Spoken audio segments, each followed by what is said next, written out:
வாகன சாரதிகளுக்காக மிக மிக கட்டாயமாக ஒரு வழிகாட்டி வழங்கப்பட்டிருக்கிறது. அந்த வழிகாட்டி என்னவென்று பார்க்க போனால் 2025 மோட்டார் வாகன குற்றங்கள் தொடர்பான அபராதங்கள் என்ற சுருக்கமான ஒரு வழிகாட்டி தான் இப்பொழுது மோட்டார் வாகன குற்றத்தடுப்பு பிரிவினரின் மூலமாக வழங்கப்பட்டிருக்கின்றது. அந்த வகையில் இந்த அபராதங்கள் பற்றி ஒரு சுருக்கமான பகுதி வழங்கப்பட்டிருக்கின்றது. முதலாவது ஸ்பாட் ஃபைன். இது வேக வரம்பை மீறி செயற்படும் எங்களுடைய சாரதிகளுக்காக வழங்கப்பட்டிருக்கின்றது. இது விகிதாசார அடிப்படையில் இது வழங்கப்பட்டிருக்கின்றது. மிக முக்கியமாக 20% வரையான அபராதமாக 3000 ரூபாயும், அதே போன்று 20 தொடக்கம் 30 வீதமான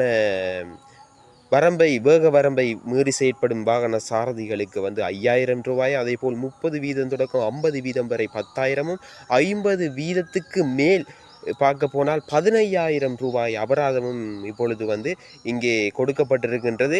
இனி வரும் காலங்களில் அது செயற்பட போகின்றது என்பதுதான் மிக கவலையாக இருக்கின்றது. அதேபோல் இந்த 2,000 ரூபாய் அபராதம் எதற்காக விதிக்கப்பட போகிறது என்று பார்க்க போனால், இடதுபுறத்திலிருந்து முந்திச் செல்லுதல், போக்குவரத்து விதிகளை மீறுதல், வாகனம் செலுத்தும் போது மொபைல் பயன்பாடு, போக்குவரத்து சைகையை மீறுதல் என்ற போன்ற காரணங்களை வரையறுத்ததாக இந்த அபராதம் வழங்கப்பட்டிருக்கின்றது. அதேபோல் 1000 ரூபாய் அபராதம் என்பது இங்கே வழங்கப்பட்டிருக்கின்றது. அதேபோல் இந்த அபராதம் 1000 ரூபாய் அபராதம் என்பது ஓட்டுநர் உரிமம், வருவாய் உரிமம், புகைப்பட சான்றிதழ் வைத்திருக்காதது, தெளிவற்ற இலக்கு தகடுகள், பாதுகாப்பு பெல்ட் ஹெல்மெட் அணியாதது, அதே போன்று பக்க கண்ணாடி, ஹோன், வைபர் விளக்குகள், டயர்கள் போன்றவற்றை பழுதடைய வைத்திருப்பது, தவறான நிறுத்தம், பார்க்கிங் போன்றவைக்காக இந்த 1000 ரூபாய் அபராதம் விதிக்கப்பட காத்திருக்கின்றது. அந்த வகையில் இரண்டாவது பகுதியை பார்க்க போனால், நீதிமன்ற வழக்குகள் நேரடியாக நீதிமன்றத்துக்கு அபராதம் செலுத்த வேண்டிய ஒரு கடப்பாடு இங்கே விதிக்கப்பட்டிருக்கின்றது. அந்த வகையில்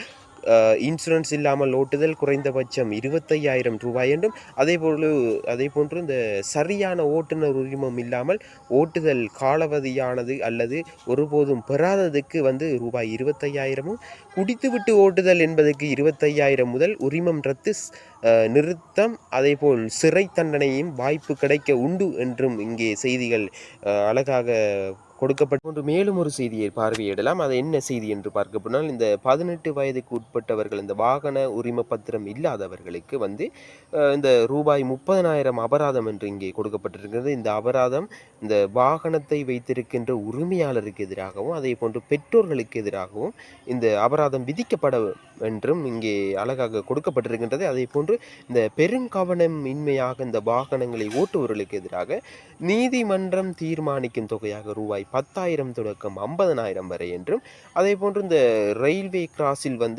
கவனக்குறைவாக வாகனங்களை செலுத்துபவர்களுக்கு ரூபாய் 25,000 தொகை அபராதம் என்றும் இங்கே குறிப்பிடப்பட்டிருக்கின்றது. அந்த வகையில் மேலும் ஒரு முக்கிய குறிப்பாக இங்கே ஒரு செய்தியை வெளியிட்டிருக்கின்றார்கள்.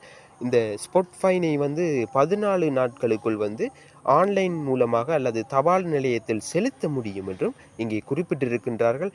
அந்த ஆன்லைன் மூலமாக செலுத்தப்படுகின்ற பகுதியை பற்றி நான் குறிப்பிடுகின்றேன். அதுக்கு ஒரு புதியதொரு ஆப்பை இப்பொழுது எங்களுடைய மோட்டார் வாகன திணைக்களத்தினர் கொண்டு வர காத்திருக்கின்றார்கள். இந்த ஆப் கீழே நான் கொடுப்பேன், இறுதி வீடியோ முடிவில் கொடுக்கின்றேன், பார்வையிடுங்கள். அதே போன்று இந்த 14 நாட்கள் தொடக்கம் 28 நாட்களுக்குள் செலுத்தினால் அபராதம் இரட்டிப்பாகும் என்றும், அதே போன்று 28 நாட்களுக்கு பிறகு இந்த அபராதத்தை செலுத்துபவர்களுக்கு இந்த அபராதம் ஏற்கப்படாது என்றும் இங்கே குறிப்பிடப்பட்டிருக்கின்றது. தயவு செய்து 14 நாட்களுக்குள் உங்களுடைய அபராதங்களை உரிய முறையில் செலுத்துமாறும் இங்கே கூறியிருக்கின்றார்கள். தயவு செய்து மற்றவர்களுக்கும் இந்த செய்தியை பகிர்ந்து விடுங்கள். எங்களுடைய ஒவ்வொரு சாரதிகளும் மிக மிக கவனமாக வாகனங்களை பாதுகாப்புடன் செலுத்துமாறு அன்போடு கூட நாங்கள் கேட்டுக்கொள்கின்றோம்.